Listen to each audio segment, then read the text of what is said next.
Hello there. We didn't see you. But it's another episode of Money Honeys with Freddie. Chantel. And Devin. It's time again to talk money. Honey. She has a note here that someone should growl, so. Yeah. It was an asterisk. I'm not making anyone growl, but it's suggested. I'll purr. I don't know if I can growl this morning. I think if I growl, something might come up. It's too much, too early. Ladies, do we enjoy making money? Yes. Oh, sorry. That's why But do we always know what to do with that money? No. Well, we're in the right place today because we're talking all about budgeting 101. So it's like you made a little money. Good for you. Now what? What's next? All right, gals. How are we doing this week? Okay, so this morning I broke a nail. Y'all can't see because this is not a visual medium unless you're on YouTube, in which case, hi. I broke a nail. I'm not happy about that because that's going to be dollar signs to get that fixed. Oh. Yeah. And then I walked out to my car and I got one of those little messages that are like, we buy junk cars. It's so rude. It's rude when they put that in your car. Yes. Well, see, here's the thing about my car. It's a family heirloom. My grandmother legit gave it to me as like she was passing away. It was like her biggest, like, she chose that car. She called it her sports car. It's not a sports car. It's a Civic, right? It's a Toyota Corolla, Oh, yeah. 2001. But here's how I know it's good. Yeah. Because every time I go get it fixed or go to a car wash or go to a valet and there's like an older Latino gentleman there, he Mhm. always wants to buy it off of me. They know. They know. They know. And they always tell me, never get rid of this car. This is a good car. Yeah, they're always like, and how many miles? They always peek their head in. And they're like, how many miles you got? And it's under 100,000. Wow. Yeah, 2001 Toyota Corolla. I only got 79,000 miles. Wow. Yes, you do. To keep that. You really do. But anyway, it's just disrespectful that they do that to me. It's like, junk cars. she may not have like eyeliner on. She may not have all the bells and whistles or whatever the fuck. An eyelash is falling off. Like a nail is coming off, but she's not junk. She's not She's junk. not junk. So I took that personally this morning. Mhm. I would too.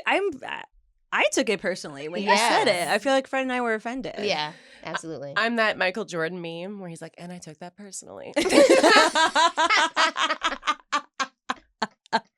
that's where I'm at this morning, y'all. Okay. Well, you guys, this week has actually been a tough week for me. Yes, I'm so sorry. Why, though? I just went, yes, I'm so sorry. Why? Lots of fraud on my bank account. Who? No. What'd they get? What'd they try to get? What did they try to get? I need to know. They spent $6,000 on an Old Navy Visa. They took out $10,500 for fake investment accounts. Oh, so they moved fast. The list goes on, and it's a lot of money. Fred. You didn't tell us this. You buried the lead. I wanted to share. I wanted to have an I know. authentic reaction for this moment exactly. I In might our group chat, cry. we say stuff, and Fred's like, save it for the podcast. Yes. She's like, don't say it. Sad. Authentic reactions, you guys. Yeah. Frederica. So I've been spending most of this week on the phone Oh with my my bank. God. And it's not like it's just like one, it's like a lot of different vendors, a lot of different, some random PayPal stuff, Old Navy gift cards, investment accounts. And the reason I didn't catch on to it was because it started happening right around tax time. So I'm like, oh yeah, obviously a lot of money's coming out of my account. Right. 'Cause Uncle Scam. Because Uncle Scam, exactly. Yeah. So I didn't catch on right away until I was actually meeting with Jess Marino yesterday. and I just, because I wanted to save it for how I was like, does this have anything to do with like the new 401k you set up? Like I see these like investment. I'm like, I'm trying to give it the benefit of the doubt. She's like, no, that wasn't us. She's And like, I'm the Old Navy was not was me. not me. She was like, so you should probably call your bank and get it sorted out. Like from your bank account? Or is it a credit card? No. So y'all, I actually think it was an inside job. What? Because this account has the majority of my money in it. It was acting as my savings. Yeah. Oh. And so there's no debit, nothing, it doesn't even have a debit card attached to it. It's literally just my account information. So it's like a high yield savings account. And it got switched to checking because I was taking money out for like reno and stuff. So they were like, you're taking too much. I was like, fine. But apparently that just makes it less, protected. It just became another checkings account. Oh. And that's when everything just started flying out of there. And I wasn't getting any type of like notifications, nothing. Because it wasn't a debit or credit. Oh. So, yeah. Freddie. Oh my God. Yeah, it could have been through online banking too. Wow. I don't know. Poor Fred. I know. Oh, baby So Fred. it's been a trying week, but it's getting resolved relatively quickly. Good. Which is good. They're putting money back in your account. Yes. Okay. Yes, which is good, but it's still just like a traumatic thing. It's so traumatic. It's like for it to be that much money Right. is crazy. And when I went in today to just like see if they were like starting to credit the account. So the account that they were basically like when they freeze an account, money can go in, but it can't come out. Right. Mhm. So I was like checking it. I was like, okay, cool. They are still taking. Yes, there's more processing charges from yesterday. Like that weren't there yesterday, like $4,000. Another processing. Yeah, like these are big chunks of money. Oh my God. And I'm just like, wow. So Freddie. Wow. Inside job. Wow. Okay, so who do we have to call? Like right. who do I beat up? I'll go Next home on and the grab- pod, a private investigator. Yes. Oh my God. So yeah, Shanti. Man. I mean, I've also just had like a very off week. I didn't have tens of thousands of dollars stolen. So now I'm like, I'm a baby. Yeah. For being like, my week was hard. No. I literally got on and complained about my nails. So Well, I also have a nail to complain about because mine is black and blue. Again, if you're watching on YouTube, you get to see Devin's broken nail and my purple nail. We're really making you all want to like tune into the visuals. Well, look at my nails. Fred's nails are perfect. At least she has that. Yeah. Because I dropped my partner off at the airport, got home, immediately smashed my thumb in my car door. Like just hearing that gives like a visceral reaction. You're like sinking my body down. is I don't just- know what's going on. No matter what chair I sit in, it just slowly sinks as I'm like, I don't understand why. Can we trade chairs? Yes. I'm so curious if it's me. No, it's not you. It's like how my butt like distributes the weight. It's Guys. like uneven on the lever. We're just gonna. This is a test. This is a test. This is a science podcast now. We're women in STEM. But for real though, if we say that, we'll probably get more like sponsors. Women in STEM.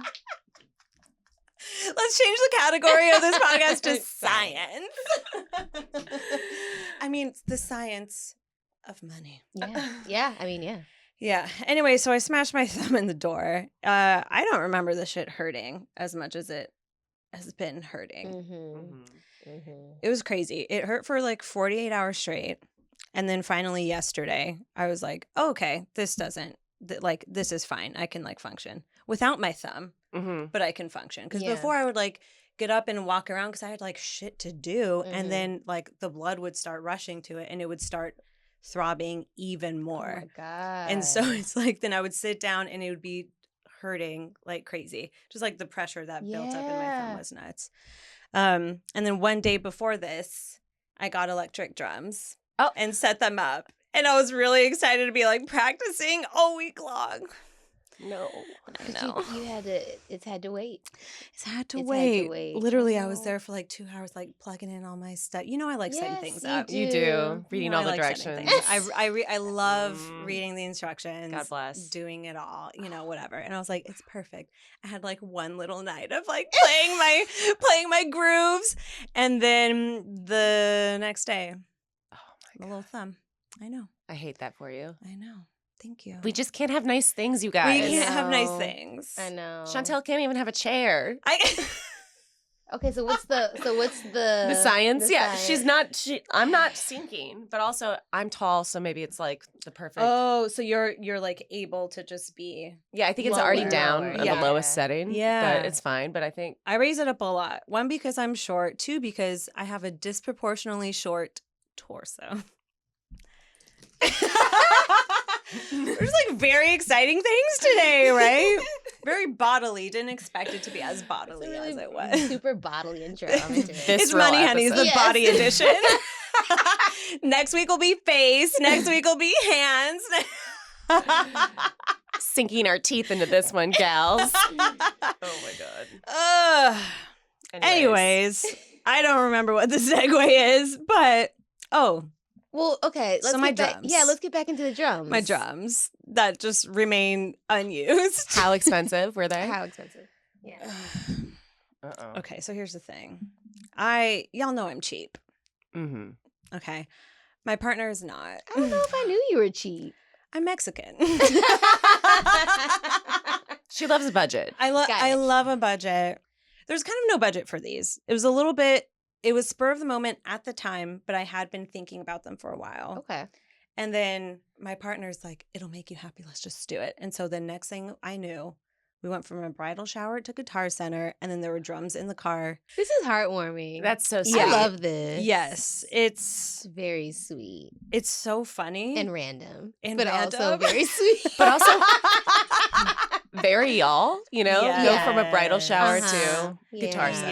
Yes, to Guitar Center. Were they on budget? Like, it's not that they were off budget. It's like they weren't like in the budget. Yeah, they just they weren't. just happened. Yeah. Mhm. You know, and they're not like breaking the bank or anything like that. It's not like, oh no, we can't pay, but it's just like they're just there. So let's talk about budgets today.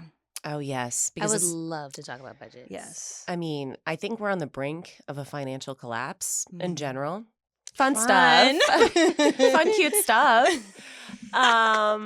So it might be nice to know like how to count up our monies, because that's what budgeting really is. How to Yeah. count up our monies and allocate our monies. Because my idea of budgeting is just logging onto my bank account, looking at my numbers, going, seems right.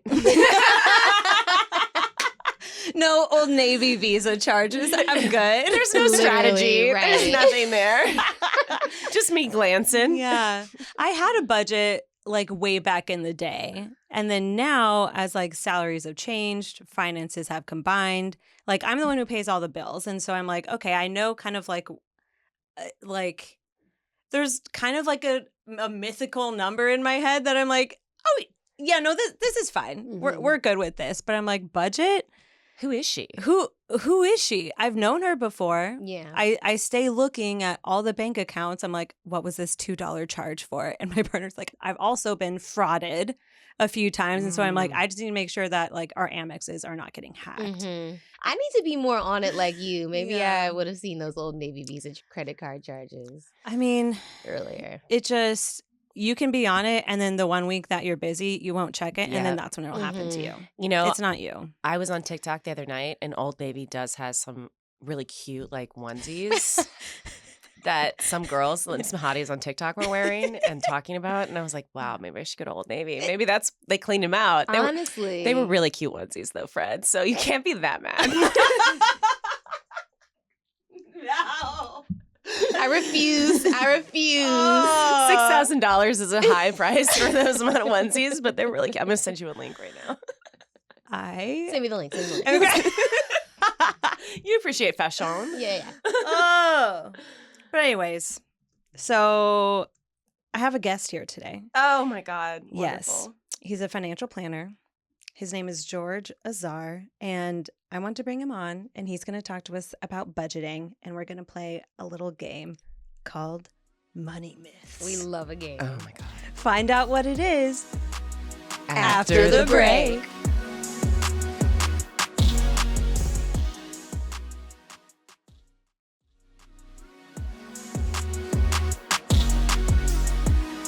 All right, y'all, we are back. Now, let's jump into our little game of money myths. Ooh. Yes. It's just true or false. But you added a fun little quippy name to it. But it's called Money money myths. myths. Ooh. Sounds juicy. I'm in. It's real juicy, financial juicy. Mhm. But first, we have George Azar here, who is a financial planner and CPA and founder of Holistic Budget.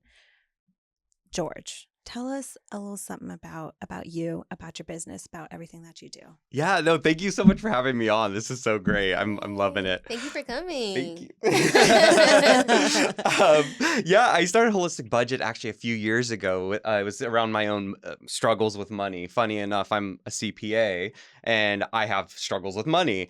And what I realized was that anything that's kept in darkness is actually what festers in us. And so I just started being open and honest to my friends, family members about my money struggles and realized that this was the cure for our money needs in a sense. So I started this organization to be transparent about, budgeting, credit cards, taking shame out of the equation and implementing empathy and just being able to help other people just kind of redefine their relationship with money. Wow, that is so Ugh. refreshing Yes. to We hear. love. Yes. We love. Because I think that a lot of the whole financial industry is done from the perspective of the rich. You know what I mean? And it's like, oh, we've got it all figured out. You can bank with us or you can work with us if you too have it figured out. Yeah.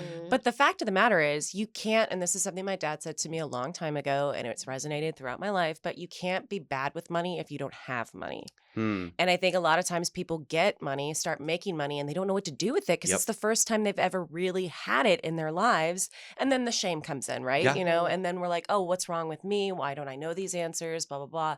But we weren't taught this shit in high school. Right. Right. Taught pre-calc. I don't remember any of that. Sure don't. Sure don't.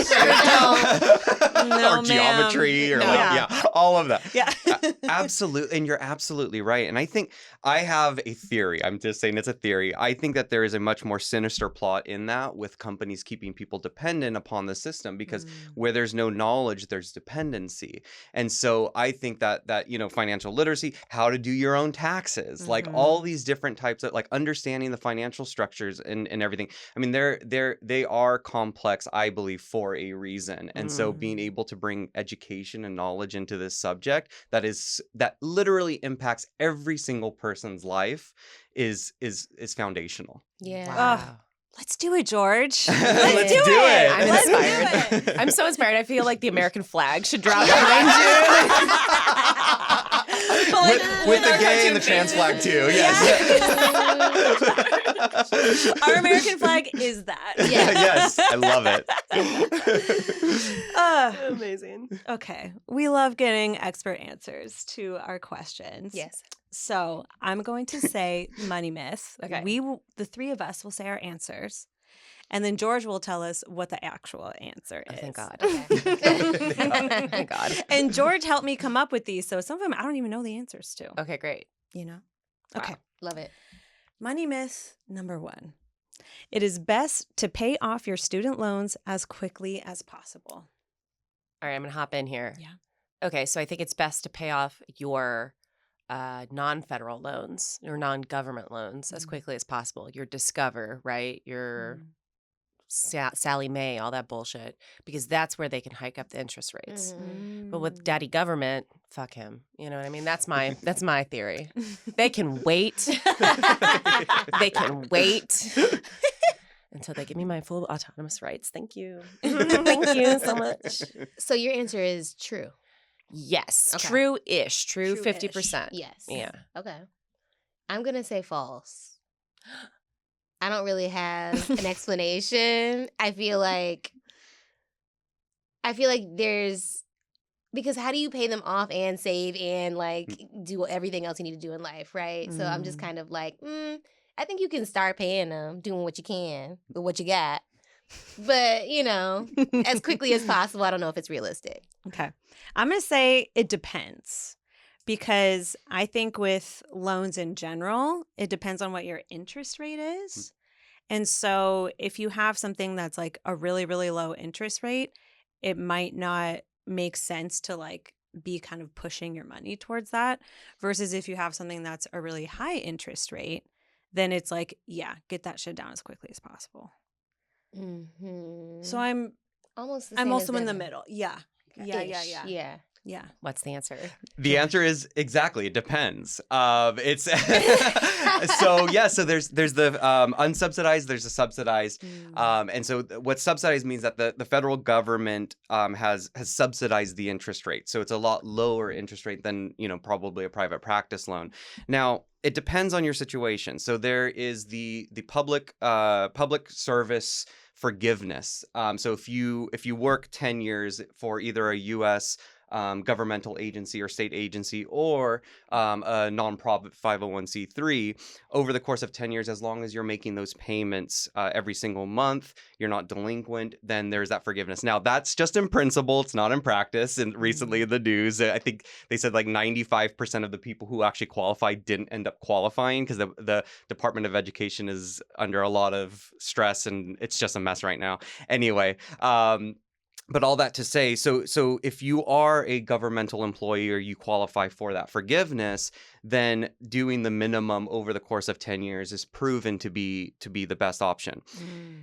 And then it goes down to, so for those that don't qualify, it depends on whether you have an income-based or a time frame-based payment plan. Because what happens is with the income-based, people say, oh, cool, I only have to pay like $100 for my student loans.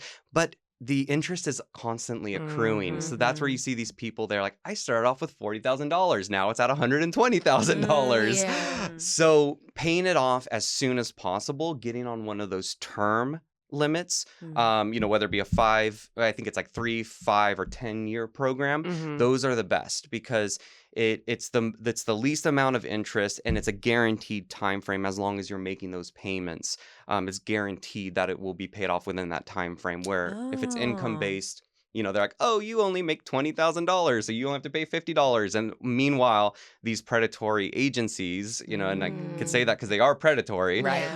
Especially when they're going into schools and talking to 18-year-olds to rack up, thousands of debt without them ever understanding it. No. So getting ahead of it, and if you're able to do that and get onto a term based, do it, get it paid off as soon as possible. Oh, that is such good advice. Wow. Yeah. Wow. I didn't know. How do you get on that? Do you just call them? Do you have to qualify? Yeah, so it's actually through the portal. So your the student loan portal, that you as you talk to each of the different, what I would do is actually I would consolidate your debt if you can. Consolidate the student loan, keep it as a student loan because there are tax benefits. With the student loan interest deduction if your AGI is below a certain amount, all of that. So consolidating that into another student loan. I know a couple companies that are great. I'm not sure if we could talk about them because of sponsorships and stuff, but there's a lot of companies that are, banks and institutions that have lower rates where you can consolidate them. They stay as a student loan, so you're able to get that deduction for your taxes. And then from there, you can go into their portal and select the time frame, whether you want to do an income based or you want to do a term payoff. And what is AGI?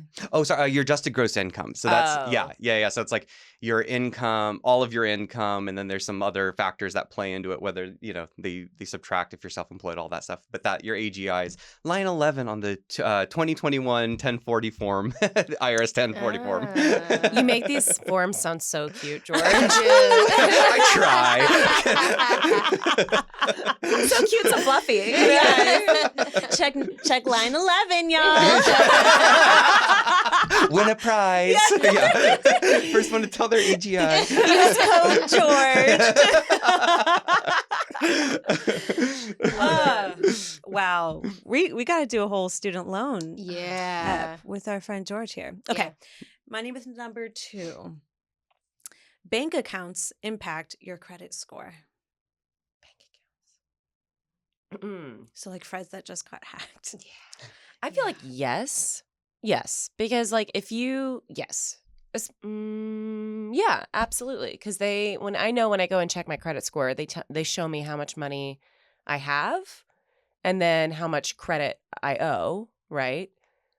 or how much money I owe. So I'm going to say yes. And also, I just think that if you sneeze in the wrong way, it affects your credit score. Yeah. If you fart in the wrong room, your credit score goes down. So yes. I'm with you. Mm-hmm. I think the same kind of like, I don't like the debt to income ratio, or like same as you. Right. The amount of money that you have versus the amount of money that's going out. Yeah. So I'm gonna say true. I'm going to say false just to keep it colorful. Ooh, I like it. Well, you're Zesty. correct. It's false. Yeah. So traditional checking and savings accounts don't impact your credit score. If you have like, overdraft and you haven't paid the overdraft fee and all that, that may go to collections, but having a checking or savings account in and of themselves do not impact your credit score. Okay. Credit scores are fake, though, right? Like they were invented in the 80s. And why do we Were they have them? really? Yes.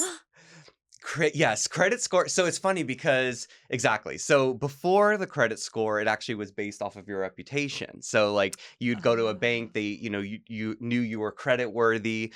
Credit scores ended up, it was an invention to be able to kind of take away that goodwill, if you will, and kind of have a system. Number. Yeah. Exactly. Yeah. So you're right. It was created for sure. But before it was officially created, it was just more so like, you seem like a good guy. Right. Sure. Yeah. Right. We'll right. give you this. Right. Yeah. Yeah. Exactly. The vibes. The They're vibes. going Right. off of Right. vibes. Yeah. Exactly. It's like that's totally what it was. Like Letter of recommendation. Yes. Right. Exactly. That's hilarious. Okay, money myth number 3. This is our last one. It is a good idea to pay the minimum balance on credit cards.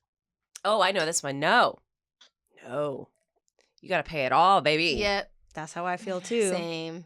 100% Yeah. correct. Yay! Exactly. Just like the student loan example where interest accrues, Yeah. the minimum, it's another predatory belief. People are like, oh, I only have to pay this much. But no, that interest is constantly accruing. If you have a 17% interest card, which is technically a good rate in this environment, I know, which is crazy, right? Like you're not even like scratching the surface on interest in that typically if you're paying just the minimum. Yeah, because the minimum payment, they'll be like, pay 15 Yeah, bucks. literally $25. I'm like, this is like an $800 statement. What do you mean $15?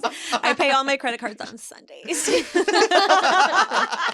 Church. The Lord's It's my Day. church. Yes. On the Lord's Day, we bring money into the Yeah, fold. yeah. Wow. Like the Catholic Church, baby. Wow. Okay. It's a long-standing tradition where I come from to bring money into Sundays. My tithing is just paying all these banks. Yeah. Right? Like, let me continue to live. Okay, anyways, I know we all have many more questions for Yes. George. I want to ask all of them. So let's jump in After the break.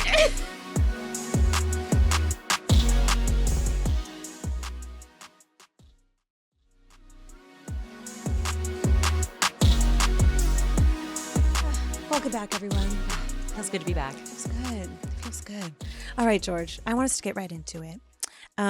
So some people have like formulas for budgeting. Some people do no budgeting. Some people's just like kind of a number. What is your overall philosophy on budgeting? I love that question.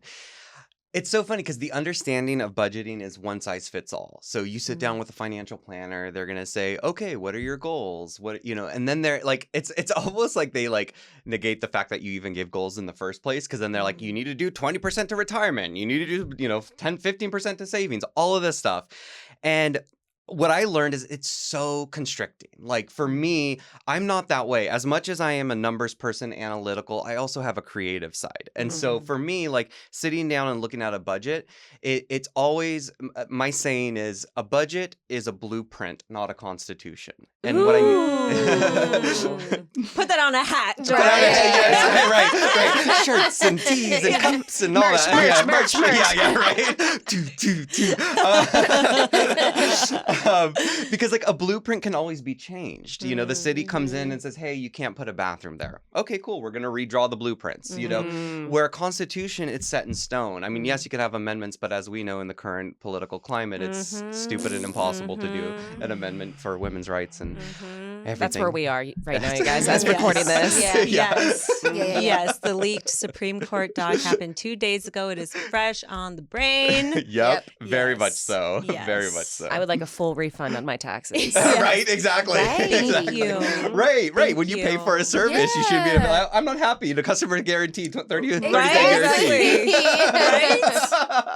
I will talk to the manager of the United States. Yes. Uncle Scam. Uncle Scam, knock, knock. Knock. Yeah. I am not happy. Okay. Love it. I love it. Yeah. So the general rule is just that, you know, budgeting, like it not one size fits all. It depends on your goals. What are your ambitions? You know, do you want to take into, you know, consideration retirement? You know, and I have a lot of thoughts about that. But ultimately, at the end of the day, this is your budget. This is your roadmap. And so you need to be able to do something that fits and works for you, that takes your personal life goals into consideration. And something that is realistic enough that you can stick to it, right? Because it's like you can make a budget all day, but if it doesn't actually fit your lifestyle, you're going to fall off and then get, you know, at least I would get discouraged about a budget in general. You know what I mean? Like this just isn't working for me. Right. But it is important to, like really make sure that we are customizing it to our lifestyles. Absolutely. Absolutely. Yeah, and I think that's such a good point, because a lot of people fall off the bandwagon because they feel like it's unattainable. And so it's like, well, wait a second, like you can recalibrate this. Like there's nothing wrong with, you know, this month you had, you know, extra expenses, like, and you need to be able to, you know, rather than put it towards savings, pay for those expenses. By all means, like, yeah, you're absolutely, because like I think people get stuck in this mindset. Oh, it's a budget, so it can't be moved. It can't budge. Yeah. It's like, no, move that budget. Like, move it. Yeah. Budge the budget. Yeah. Love it. Yeah, budge the budget. I love that. There's another merch item. Yes. Another hat. Yes. Another hat. Yeah. Writing notes. There we go. Another hat. We got 2 hats, y'all. So I want to time travel back a little bit to baby Chantel. She got her first big girl job. Money is now starting to come in on a regular salaried basis. What is the move? Money is in the bank account. Now what? Great. Yeah. That is a very good question. It depends on what your goals are. And that comes back to, you know, understanding, okay, so I have taxes that I need to pay. So what I usually tell my clients, a good thing with that, if you're self-employed, your 1099 income, you're not only paying the income tax is nothing in comparison to the self-employment tax, the 15% payroll tax. So, you know, what I usually tell my clients is, look, put 25% aside for taxes, for federal, 5% for California. If you're in the state that, you know, here in California, you know, it ranges between, you know, 0 and 13%. You know, so I say at least do about 30% for taxes. Everything else, that's where you get to have fun with it and just kind of say, okay, so now I have this extra money. How am I going to budget it? Like based off of my goals, do I want to buy a home? So, okay, I need to start saving. So, you know, putting a large chunk away towards savings. I, you know, want to travel. So maybe you create a separate bank account. That's kind of your fun account. You know, so it's getting creative with that process and really taking into consideration what are my long-term goals. If I'm not buying a home in the next 5 years, maybe I want to put towards retirement because Social Security doesn't look like it's going to last, you know? So it's really sitting down and understanding, you know, what do I want out of this life? What is my purpose in this life? And then allocating that income to those different sources. Perfect.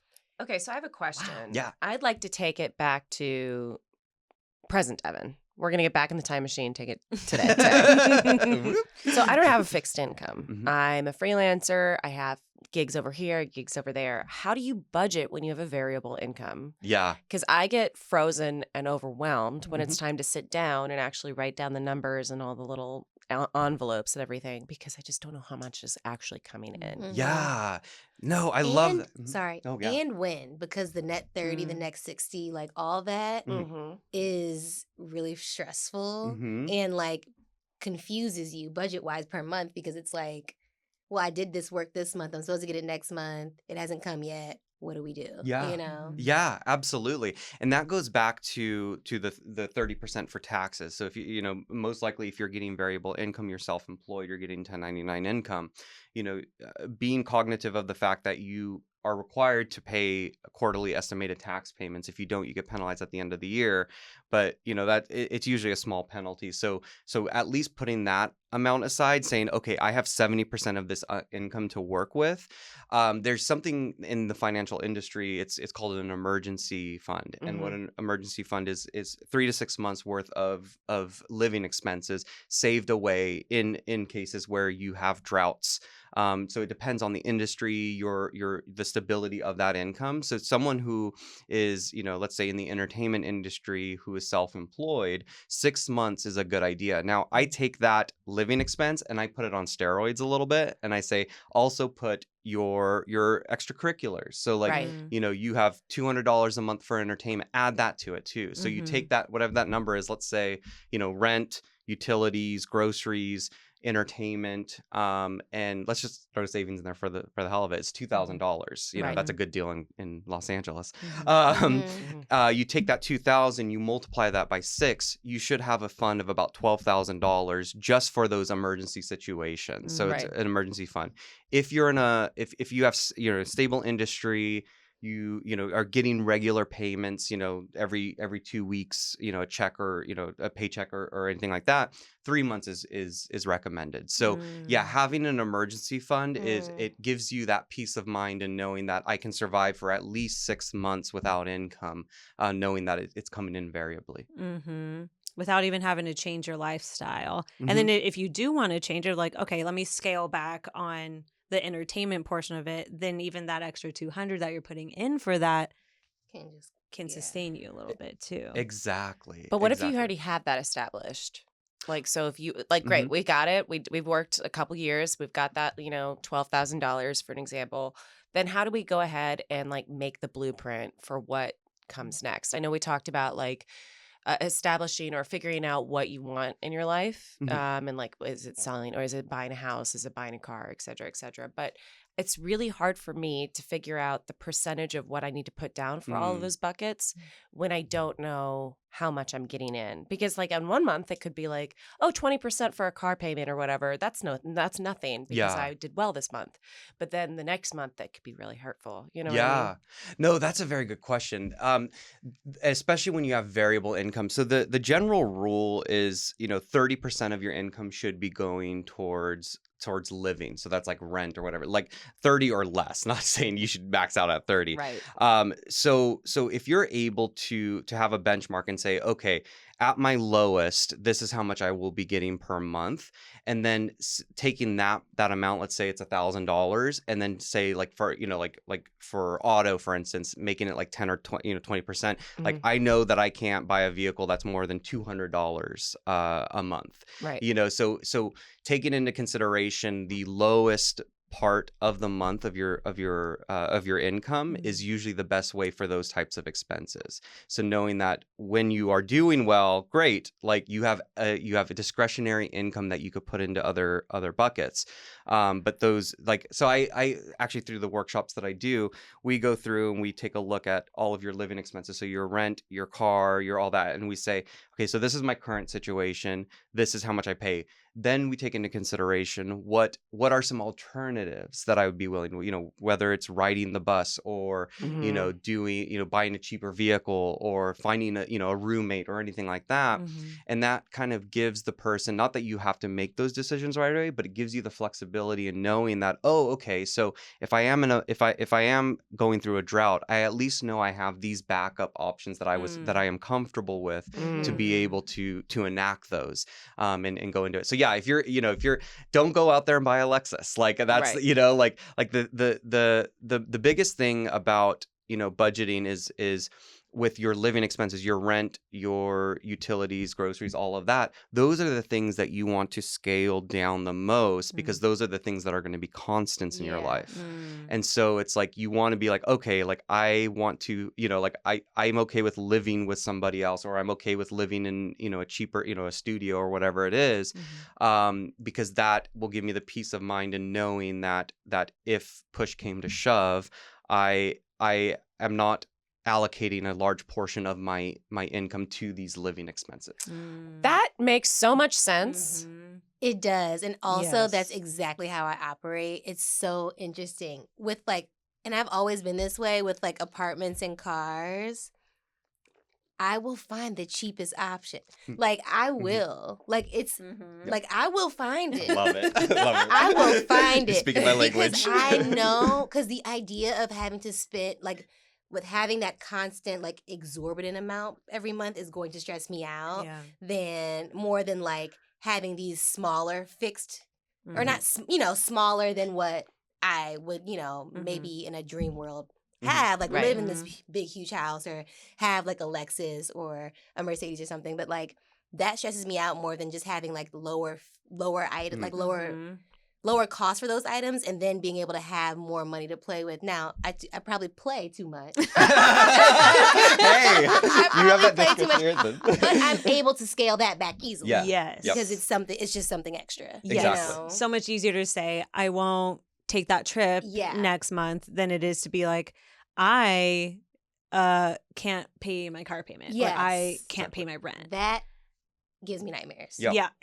And that affects your credit score. Yeah. Yes. Yeah. Well, I just love that you were able to put it, because I think this is something that we've all sensed that we need to do, but to put it in words so articulately, like, okay, your fixed spending or what your fixed amount of what you're spending is going to be every month. So keep that down. You can control that. If you can't control your income, you can control your costs. So keep those fixed numbers down. Wow, someone actually said it. I'm like, wow. Yeah. Well, and the thing is, like, I mean, and I'm speaking from my own personal journey. Like when I was working at one of the big 4 accounting firms, I met all these people who were making, 6 figures, 7 figures, and I felt myself keeping up with the Joneses, and especially in Los Angeles, like it's the entertainment industry and all these things. You see these people buying new cars and all these things, and you want it's a representation of status, if you will, and so a lot of times people feel like they have to, get that nice car or live in that high rise apartment or whatever, and at the end of the day, like ultimately what you're doing is you're only hurting yourself. And I learned that the hard way. I literally went through 2 Lexuses before I realized, like, and then had to like refinance my condo for a few times and then eventually have to sell it because I got myself into so much debt, just trying to keep up with the Joneses. And like, thankfully I was one of the lucky ones where I didn't have debt after all of that, but I learned from that. And I was just like, whoa, this is all bullshit. This is all a facade. This is all, it's like, what is it that like, it gives me more anxiety to have a $600 car payment than, the pleasure of being in this vehicle. Yeah, exactly. Yeah. But to that end, I think that leads us into your question about luxury. Oh, yeah. So, we are girls who love luxury. We do. We love luxury. We love nice things. Yeah. We're cheap, but we like nice. We're cheap, but we like love nice. it. Yeah. Hey, nothing So wrong what do with we that. do, George? Right. We're in a pickle. The real.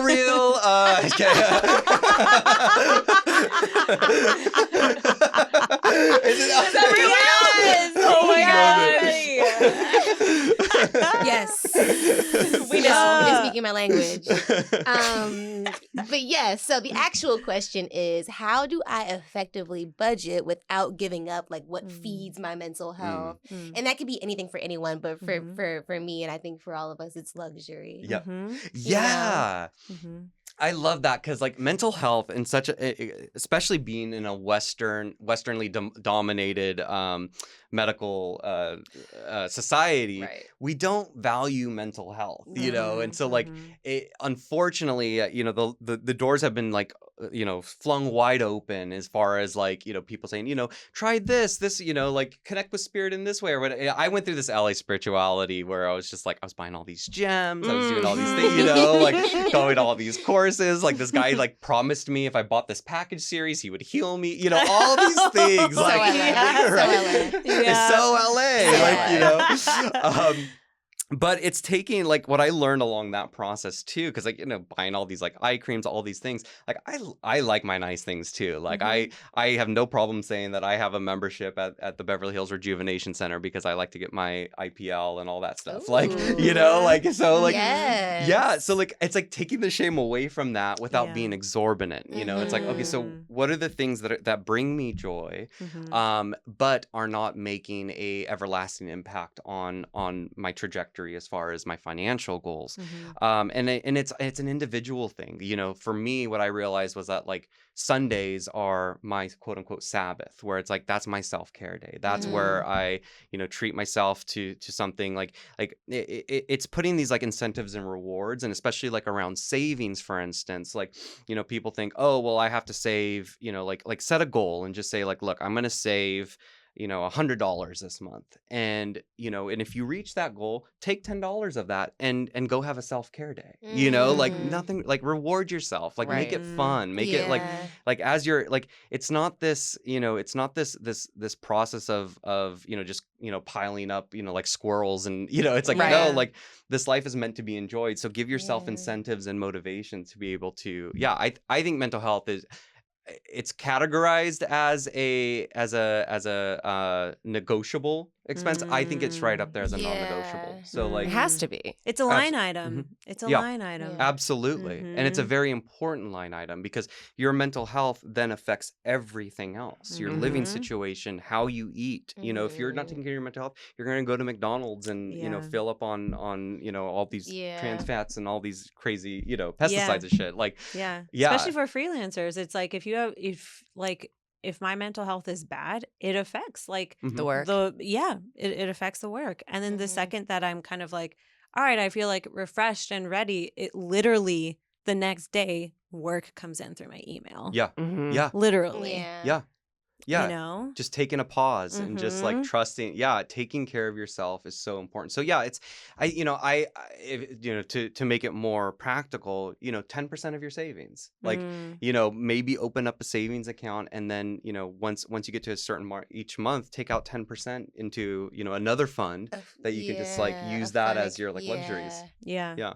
The luxury Ooh. fund. The Yeah. luxury fund. That's so much Mhm. easier to think about it It because then it's like, is. no, this is what that money is for versus like, Mhm. well, I could be like saving more of it because that was my big thing. Like, Yeah. especially when we were at BuzzFeed too, it's like, well, I don't want to go on like a vacation because I'm like, but I've been like saving this money. I could just like Mhm. keep using it because I was really set on like buying a home. Mhm. And then my now like partner was like, no, but you have to like do stuff. Like it's okay to go on vacation. Mhm. And so I had Yeah. to separate it out to like, this is my vacation fund. Yeah. So then that way it was like, this is what I use on vacation. If I happen to not use all of that, great. It just goes towards my next vacation. Yeah, it's a exactly. mental thing. It Yep. really is Mhm. so Yep. mental. Yes. Because that feels better Absolutely. to me than pulling money straight out of my savings to go on a vacation. Yes. But Right. it's the same thing. It's Yeah. just Right. like, yeah. Yeah. Yeah.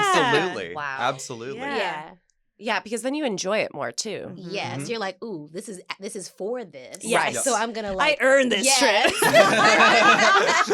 Versus like, okay, I guess I'll go on this trip, but I'll be stressed. Yeah, exactly. Yes. What we're getting here is that budgeting is like a mental game to trick yourself into essentially putting your money in different little pots Mhm. Mm-hmm. so you can feel secure. It's all about Mhm. finding a way to feel secure Yeah. Yeah. instead of placing rules on yourself. Exactly. That's exactly it. And it's because but that's the thing. We, everything we're taught about money, well, the little we're taught about money, Yeah. is that it's rigid. It's, like you're supposed to put this amount here and 401ks and the IRAs and all these things. It's like, wait a second. Like you're not taking into consideration like that there is an individual there. And I think that's what's so beautiful about our generation and this individuality. It's like we're realizing like one size does not fit all in so many different avenues. Yeah. And it's funny because all those different avenues, like whether it be like fitness, it be eating well, it's doing memberships, all these different things. Like we are individuals. All those things are impacted. Like the one constant in all that is money. Like that's the one constant. So why wouldn't we take that mentality that we have for all these other things and put that onto our money as well? That's not to say that, you shouldn't be saving for retirement. And in my workshops, I go extensively about the importance of retirement because like there is, when 2/3 of Americans have less than $5,000 in retirement savings, and you see what's happening with Social Security, and So scary. it's scary. It's so scary. Like, and anyway, I could go on for days about that. But yeah, we have to be able to take a look at those things and practically say, okay, well, if I could think freely about these things, but the block that people have is the fear around money because there isn't knowledge behind it. That's ultimately what it comes down to, is that people are not educated on it, so they feel like they're doing nothing. They're constantly repeating the things that their parents have taught them, and so then that cycle is now being carried over into the next generations until you break that cycle. And so anyway, the theme of all of that is that knowledge is power and money is not a scary thing. It's, it literally gives you life, like allows you to have life. Yeah. Yeah. Another question, I think, especially like in the freelance world, is that like your income can kind of change like every year. So sometimes it might like jump up a lot. Sometimes it might go down a lot. How do you know like when to adjust your budget? Yeah, that's a very good question. I think doing a projection budget, meaning like, okay, so I'm projected to take, this job, it's going to pay me this amount. At least having an idea of how much you are going to be getting in the next couple of months, then being able to say, okay, so with this amount that I'm getting, let's say it's $30,000, then allocating that towards your budget. Maybe it's important for you to have a separate fund where you're like, okay, I want to have at least 3 months worth of rent because I'm not sure after that this line of work if I'm gonna have work for the next 3 months. So it really is, that's where the budget becomes, where you need to budge the budget, because you are in a fluctuating environment where that just as you are growing and evolving, so is that budget as well. So seeing it that way and saying, okay, so I'm going to do a projection based off of what I'm earning. This is how much I need to save, because it's just getting ahead of the game, as opposed to just allowing that money to come and then figuring it out after. Like literally sit down right before that process and just start, whether it's in your head or you're writing it out, saying, I'm going to bifurcate this income by allocating this amount here because I know that I'm going to need rent for this number of months. I know I'm going to need utilities here, and then whatever's left over, then you could put that into your emergency fund or a savings account, just to stash away in case that that projection of not having work for the next 3 months turns into 6 months or 9 months or whatever. What type of budgeting template do you use? Oh, so I'm an Excel nerd. I love Excel. I do a lot of so my template actually looks like, and I actually do this in my workshops. There's it's segregated out between your life expenses, which I call, those are your non-negotiables. That's your rent, utilities. Then there's your living expenses, and those are your negotiables. That's like your gym memberships, entertainment, all of those types of things. Life expenses and then living expenses. Yeah. I like that. Yeah. I like that. Yeah, and then the that. last one's savings, and that's everything savings. That's 401k, retirement, IRA,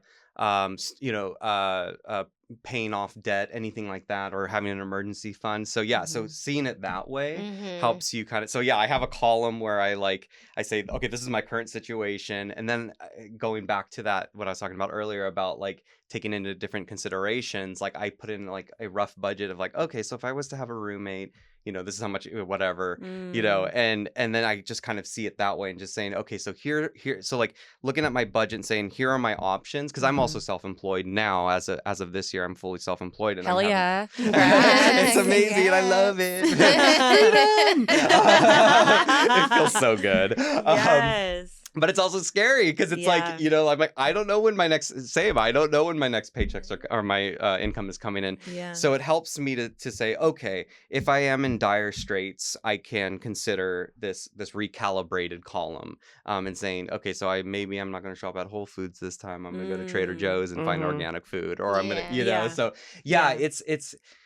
it's definitely it's a living organism, if you will. Like, how often are you like checking it or opening this Excel sheet? Like, is it multiple times a week? Is it for me, a few times a month? I'd say once a month for me, because like I'll have a good idea. Like, okay, so this is my busy season. I know what's coming in. I'm gonna because I have separate bank accounts too, and that's I think another thing that's important too. Like, if you're able, like I started this. I have like a with one bank. This is where my life expenses come out of, except for rent. My rent comes out of a different account. So like as long as I know I'm funding these accounts appropriately for the month, or at least like for months on end, I know that I'm safe. So and the key is automate everything. Like if it's automatable, Automatable. Yeah. Is that right? Oh, so I'm like, that's no, I'm just accepting it. I don't know if it's actually right. Yeah, I like it. Devin's like, absolutely. Yes. That sounds right. Just Googled it. It's in Webster now. Yeah. So we're going to use it. If it's automatable, automate it. Like, and that includes savings. Like if you know that you're going to be getting this chunk of, like, make sure that you set up an automated, like to each of those bank accounts. Yeah, transfer. Exactly. So like literally like forget about it. Like I'll get notifications on my phone when a bill does come through, and then I'll like check my bank account maybe once a week, just to make sure that there's sufficient funds in there. And then I have all these other levers that I can pull if I need to funnel money into it. So for me, it's more of a like, I need that visual of having separate accounts. If you're able to have one account, great. Do it from one account. But are these accounts different banks, or is it different accounts within the same bank? Both. So so I have a one account that's specifically for like cell phone bill, utilities, what else comes, charity, like those types of things. So this account, I work my tail off during my busy season, and then I funnel like $10,000 into that, because I know that my expenses that are coming out of there will last me a year. 10,000 will last me a year from what's being withdrawn from my car payment, all of that. Then there's my other account that's with a different bank, and that has 3 different accounts. So one of them is strictly for rent. So as long as I know that each month that my rent is in that account, we're good. The other ones are for my like spending. So that's kind of like, and here's the deal. So I hate talking about credit cards, but if you use credit cards appropriately, they're great. That account is a credit card. So like I know that there were times where I had to lower my credit limit. Now that does affect your credit score. Sure Keep does. that in mind. Yep. But I lowered my credit score to 500 because I knew, I was like, I can't spend more than $500 a month. And so like that was my like fun one. So I could spend $500 no problem. But that's also easy to pay off every month. Just $500. Exactly. Not just that's a lot of money, but it's $500. It's not $5,000 that you exactly. That's exactly it. And that was like a mental, or that was like a physical budget for me. That's smart. Yeah. That's super smart. Yeah. So like having that, like, because like credit cards are great if they're used appropriately. I think the stigma around credit cards is when you pay the minimum balance, or you have you rack up too much debt. I mean, obviously that's what credit cards, that's how they make their money. Yeah. But if you can like get those points and pay it off every month. Scam the scammer. Yes, Scam the scammer, baby. Yeah, exactly. The amount of free stuff I've gotten because of my points. Yeah. Oh, yeah. Yeah. Yo. Exactly. It's like crazy. I love a good point. She loves a good point. I love a good point. Same. I do too. I just cashed out. I'm going to Hawaii next week. Hell You sound just like Chantal. That's me. I'm like, I haven't paid for a rental car in years. I love it. Yes. My phone, I got a free iPhone with my points. Nice. Didn't pay for it. Yeah. Get out. Yeah. Good. Like I also cash. It also depends on when you cash in your points. What?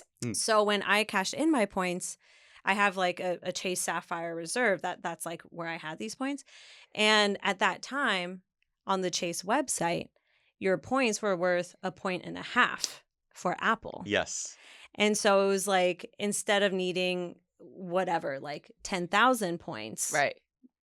you only needed it goes quarter of further. it. Yeah. Yeah. It goes 1.5 times It's back, further. by the way. It's back? Yeah, I got that email yesterday. Y'all. We all have Yeah. Chase Y'all. reserves. We all Yeah. have Yeah. Chase first- Yeah. But so it's like, that's like $1,000, over $1,000. Mm-hmm. That was literally free money. I got that from just spending my own money. Yeah. And then I pay them off every week because I'm like terrified of like interest and stuff like that. Yeah. But yeah. And that's the appropriate way to use credit cards. As long as you're paying it off every single month, by all means, use a credit card. And that's the thing. If anybody's listening who has credit card debt, Yeah. get rid of credit cards. Like you need a Yeah. sabbatical. Like you need to Yeah. like take a break. Like, Yeah. you know, like pay off what you need to pay off, consolidate your debt, do whatever you need to do. But like, I do not recommend this for people who do have a history of not paying off their credit card every single month or racking up a high bill. But Not one size fits all. exactly. It could fit you 10 years from now. Yep. It doesn't have to fit you now. Right. Exactly. Even the suggestion of you lowering your credit limit is so interesting. I'd never heard that before. Yeah. Because I've had other people who were like, yeah, we got rid of all of our credit cards because we were just spending too much. And I was like, okay, yeah, like I totally get that. But then there's also the option of just opening a credit card with a lower limit or, you know, because then it's like that way you still have that towards your credit score. And so you can be getting 500 credit card points a month. Exactly. You know, it's like, Yep. might as well. Yeah. So that's a really interesting way of doing it. And the banks don't advertise that. They don't want you to lower Right. your limit. No. I didn't even know Exactly. you could do that until you Yeah. mentioned it. Yeah. Exactly. And it does affect your credit score, Yeah. but the trade-off is you having a physical manifestation of a budget. Yeah. You know, it's like this Yeah. is like I think I had like a $50,000 limit on it. It's like screw that. And I Right. like dropped it down to $500 and they're like, are Yeah. you sure? And I'm like, yep. like, Yeah. Yep. Exactly. Literally. Like Yep. fingers in the air. Like You know it works for you. Right. Yeah. You know it works for you. Exactly. And that's it. Like, so it's if that helps you having multiple accounts, absolutely Right. do it. Like Mhm. there's nothing wrong with doing that because and you have to be able to manage it, you know, Yeah. but if you're able to and that helps you, that helps me. That's how Yeah. I do it. Yeah. Yeah. George, So- this is not the last time you will be on this podcast. Oh, No yeah. way. This No is way. so fun. We need a Yeah. 201 with you. Yes. This is Yes, so no, this is our fun. class. Yes. The professor is in. Right. I love it. It's our friend George. Thank you so much for being here, George. This has Thank been you for having amazing. me. George, where can the people find you? I'm on. Well, it's funny. I do have a social media account for Holistic Budget, but I'm never on it. But yeah, just on my holisticbudget.com. Love You can it. shoot me an email, say hi. I also have I wrote a book recently, so I'm mostly on that. Yeah, not related to money or anything. It's, Yes, diversify our Yeah. interests. Yes. So yeah, it's fun. Wow. Wow, George, you an make money so author. fun. Oh, thank you. Aw. He makes money fun. Me too. Make money, fun. Yeah. It's supposed to be. Yeah. Thank Yeah. you. I appreciate that. Yeah. Well, thank you for having me on. I had a blast and I would love to come back for sure. Oh, you'll be back. Absolutely. All right, y'all. Please rate, review our podcast. It helps a lot. Yes. Tell your friends. Yes. Tell us when Yeah. you watch it. We like compliments. I Or do Yes, love we a do. compliment. Gas us up a little bit. It's free. It's free. It's free. And that's all you could hope for a money podcast. You know what I mean? Yes. Yeah, absolutely. All right, y'all. We'll see you next week. Yay! Thanks, George. Thank you. Bye.